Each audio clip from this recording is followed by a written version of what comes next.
Welcome to a Spotlight on the Work series. Today we are talking to Peter. Peter, thank you so much for joining us. Quite welcome. Quite a bit of an honor, actually. I'm excited to do it. It's an honor to have you. So, first question, can you tell us a little bit about who you are and what you do for work? I'm Peter. I'm 34 years old. I live in Manchester. Not a native UK resident. I grew up in the Netherlands, been here now for almost 3 years. I work in heavy industry, as it's so neatly called. The company I work for refurbishes and produces professional baking tins.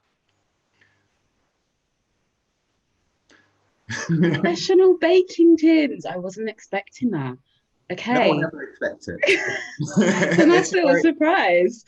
it's a very niche market. But yeah, if you want to know how big the product is we work with, so your standard loaf tin that you have at home is about that big, give or take a foot.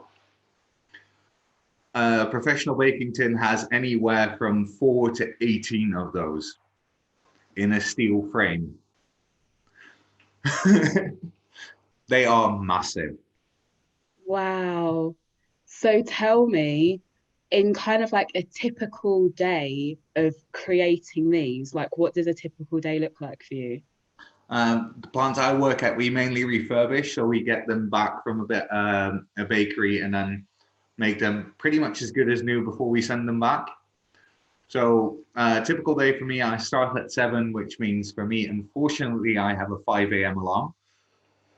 I have a small commute to do in the morning. When I get to work, start at 7, which usually means having to start up several chemical systems that filter out the air after we've done something to a product. The coatings in the tins break down in several chemicals that we can't just throw out in the environment. Uh, the chemical systems have to be started up. We have 4 different ovens. Must not lie. Uh, and a general day for me is from startup to when I go home at 3:30. It's about 25 kilometers of walking I do in a day. I don't know how much that is in miles. I'm sorry. That's pretty impressive in miles or kilometers. So tell me, do you ever meet the bakers? Can you ever try what they create? Not really. We occasionally get representatives from a bakery on site.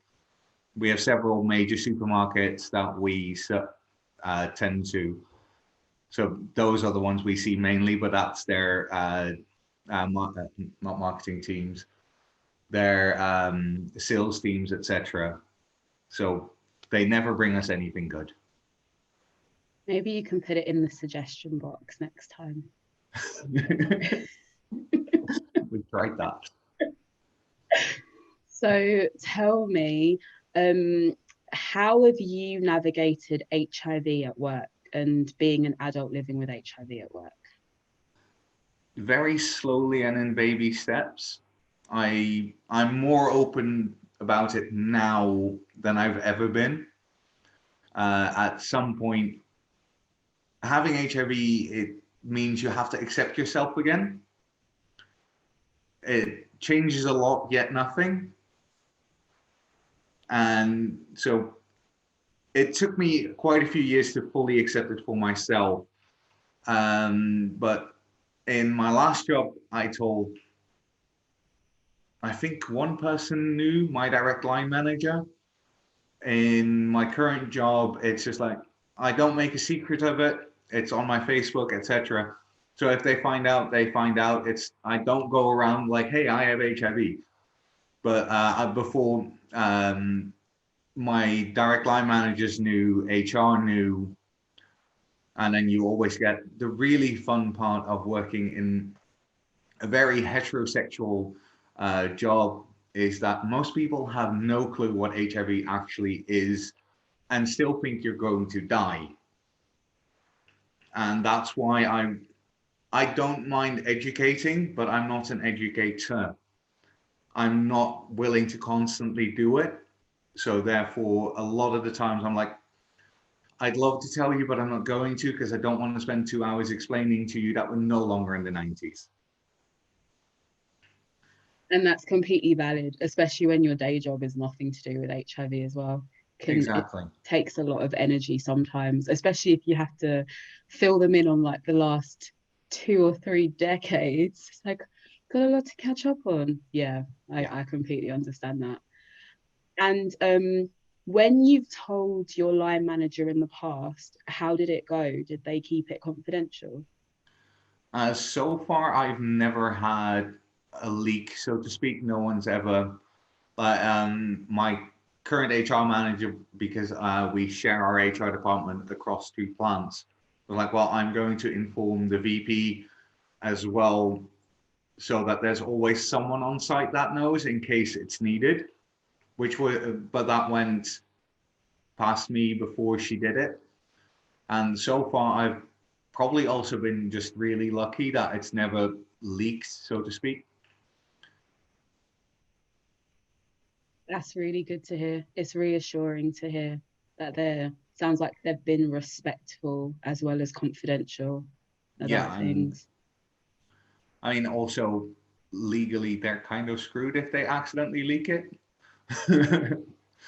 Exactly.